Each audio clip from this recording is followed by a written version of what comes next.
What it do, YouTube? It's Top Fatty with the Fatty. Back at y'all with another video, man. Y'all know why we here. Handle business. What a video stop, bro. Make sure you like, comment, and subscribe. I'm gonna say it again, bro, because y'all really don't be like, commenting, and subscribing. Make sure you like, comment, and subscribe. And I'm gonna say it one more. Matter of fact, like, comment, subscribe. Before I gotta beat you up, man. We got Goonew, man. The story of the DMV certified goon, Big 64. If y'all don't know, now you know. I'm from the DMV. I'm from Maryland, bro. I know Goonew. Like, I grew up listening to Goonew. Like, I knew about Goonew when Goonew used to be fat, bro. Like, he got skinny, bro. Like, I knew, like, you feel me? So, I'm about to see if this information correct, and we about to see what's going on and see, you hear me? Rest in peace, Goonew, though. Let's get it. It ain't like, gotta move smart. That's all you gotta move smart. Can't keep getting caught. Watch who you hang around. Watch how you walk. Just open your eyes. That's all it is for real. Like, if you could go, would you leave? If I ain't had this case, I probably would have been living in Atlanta. But I don't really want to move to Atlanta. Why? You have gotten shot before. One time? Yeah. In the face? Yeah. I used to be a crash dummy, bro. You know what I'm saying? I used to just do dumb shit. So, like, you know what I'm saying? I was just reminiscing, like, man, then it be certain stuff that'll make you go back to your old ways and like make you be your old self. Surrounded by her daughters, Patrice Parker Murrow told us about her golden child. All he wanted to do was try to get his family, his friends out the hood. He was known to everyone as Goonew, a son, brother, friend, athlete, and rapper. He had a heart bigger than his body. When they took him, they took me. Celebration of life for a Maryland rapper is stirring up some controversy. Markel Morrow's loved ones hosted a viewing over the weekend at a D.C. nightclub. And now videos and pictures, they're surfacing all over. It's something that I wanted to do. That's how Markel wanted me to do it. That's how he wanted to go out. He wanted to celebrate his life, turning up, having a party. He don't want people to be sad and crying. He always wants people to be happy and having fun. Hey, yo, squad, what's the drill? Back with another video, man.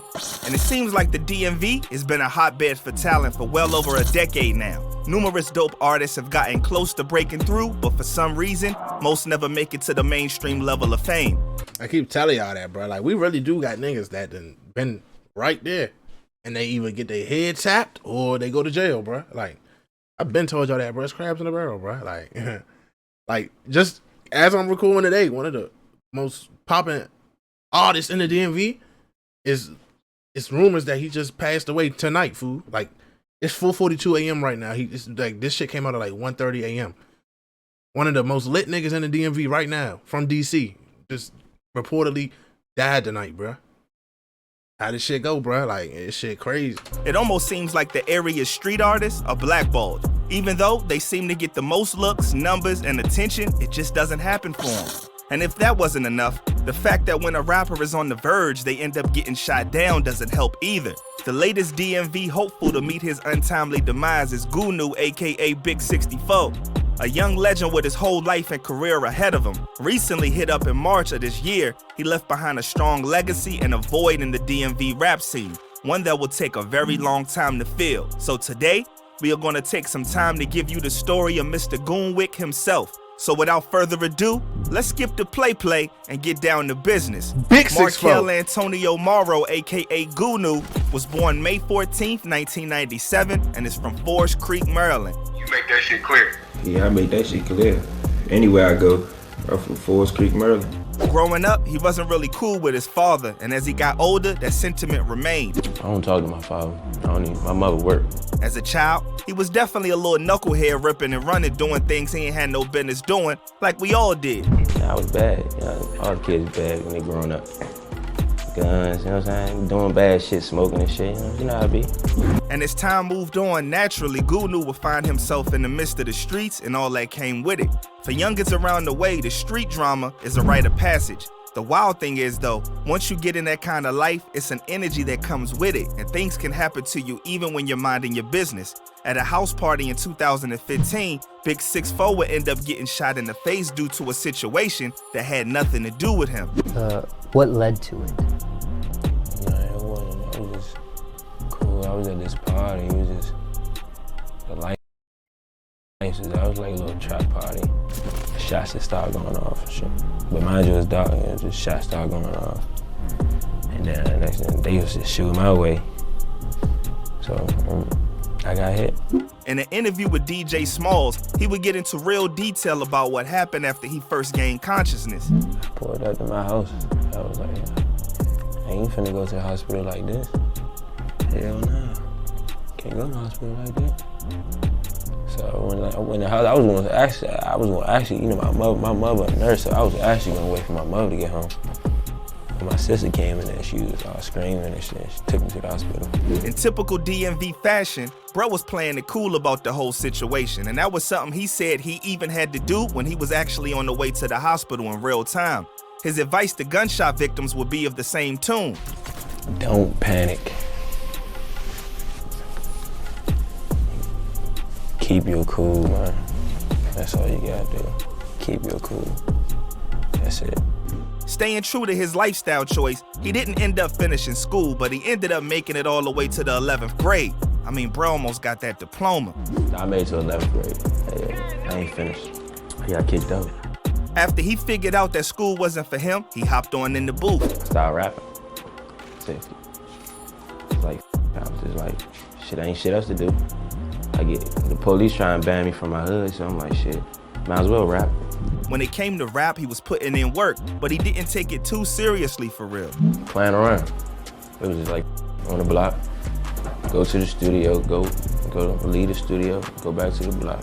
Just doing the shit then. Made the shit stop. Even with his nonchalant attitude towards rap, it's no secret bruh had serious talent, and it didn't take long for him to take off. He would first start getting attention for music when he dropped the mixtape Beware of Goon.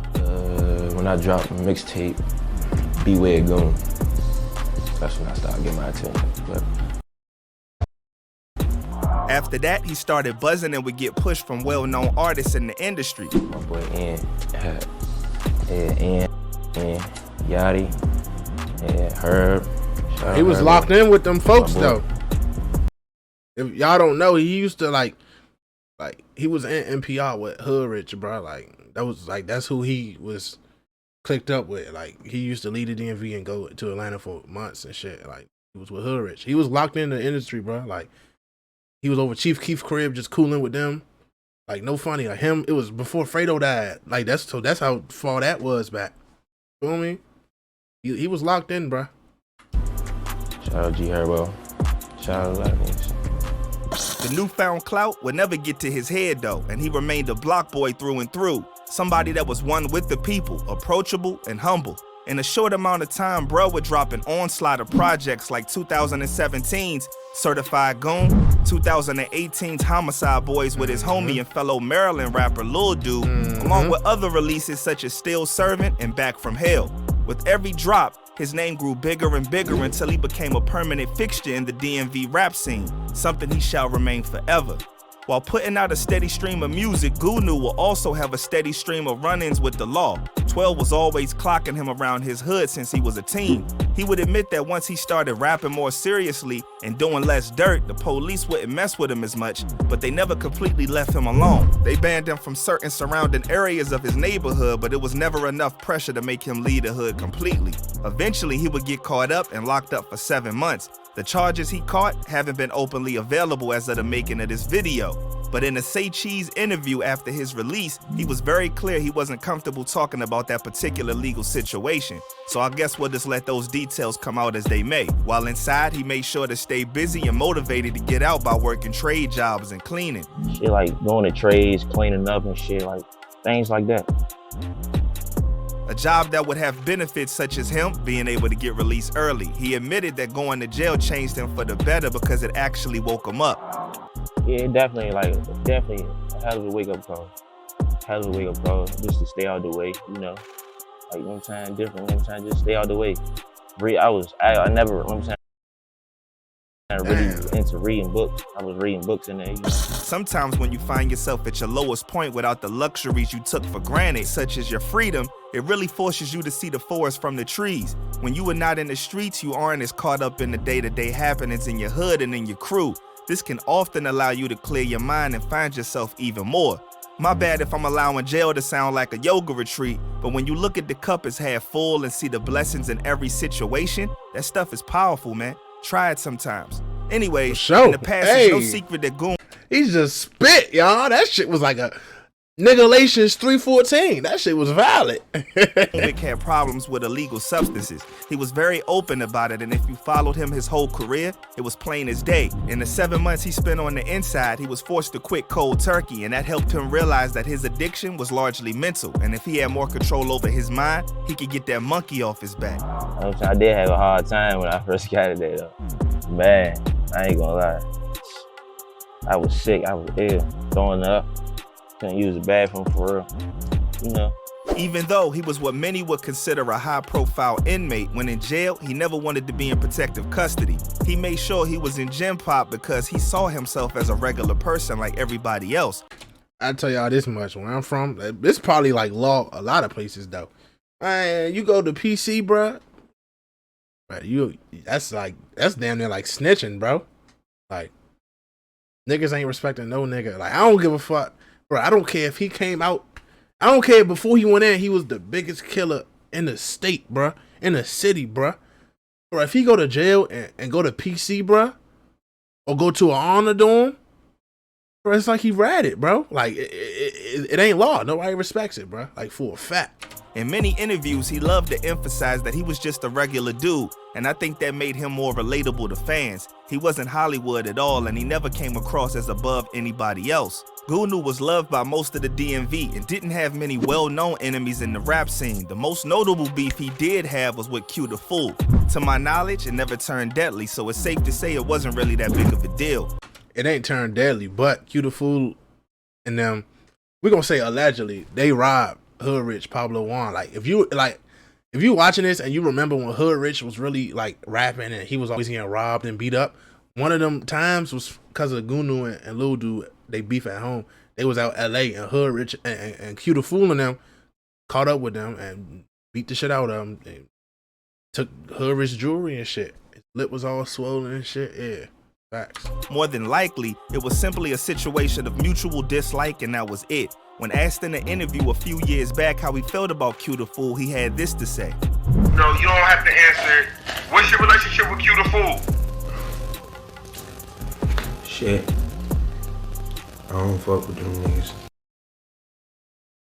And sure, there's been little words here and there over the past few years, but compared to other situations in rap, this doesn't even deserve to be called beef. For many years, Goonew was able to dodge numerous attempts on his life. It was beef. Let's not get it fucked up. It was beef. Last attempt being about a year or so ago, where he was hit up a few times. He bounced back from that and kept doing his thing. Even with his legal troubles, you never seen him sweat. He was always fly, cool, calm, and collected. That's why what happened on March 18th, 2022 would hurt the DMV to its core. On that day, he was shot again on 3400 Walters Lane in District Heights, Maryland. He was in his hood. This time, he wouldn't survive his injuries. Yeah. That Friday evening, Goonew would take a fatal shot to the back after being robbed, which leads many to believe it was personal. They wanted my son. Bruh, this happened in his hood, bro. This happened in Forest Creek, bro. Like, he was in his hood when he got robbed and shot and passed away, fool. Dead because he gave it up. They took his chain, they took his watch. He gave it up. He gave it up, yeah. And they still shot him. Yeah, they robbed him. He gave up everything he had on him, his chain, watch, his jewelry, all that. And when he turned around and walked away, they shot him and killed him. In his back. Another rapper was taken out in their neighborhood and gone too soon. This one really hurt the DMV because he was a young legend who influenced a lot of rappers that came after him. Even outside of just rap, he was an inspiration to the younger generation. The kids loved him. This really is a sad loss that will hurt deep for a long time. Goonew was a family man and also wanted to take care of his whole hood. All he wanted to do was try to get his family, his friends out the hood. He was known to everyone as Goonew, a son, brother, friend, athlete. Big 6'4". He had a heart bigger than his body. When they took him, they took me. My baby gone. Patrice says Goonew was on his way to give his sister a birthday gift. Unfortunately, it may have been that attitude that led to him leaving this earth. However, I'm not one to look down on rappers who stay close to their hood. Home will always be where the heart is, and if you have respect and a crew, you probably feel safer than when you would anywhere else. It's tough to be a street rapper and not be around and look after the same place that helped to make you who you are today. On one hand, if you stay around and look out for everybody, that makes you an easier target and everybody will have something to say if you get caught lacking. Then on the other hand, if you leave the hood for good and only focus on you and your family, that severely hurts the street cred that most rappers need for their persona to work, and people will still have something to say. So it's really a catch-22. I don't think many people consider that. One thing is for sure though, he loved his hood with all his heart, and nothing was gonna force him to leave. He stood on his own too and did things his way. That's worthy of respect. R.I.P. to Goonew, man. I hope you resting up, brother, and I hope your family gets the closure that they looking for. Rest in peace, bro. I don't even think they ever caught the person that did it, though. I can't lie. I don't think they ever caught him, bro.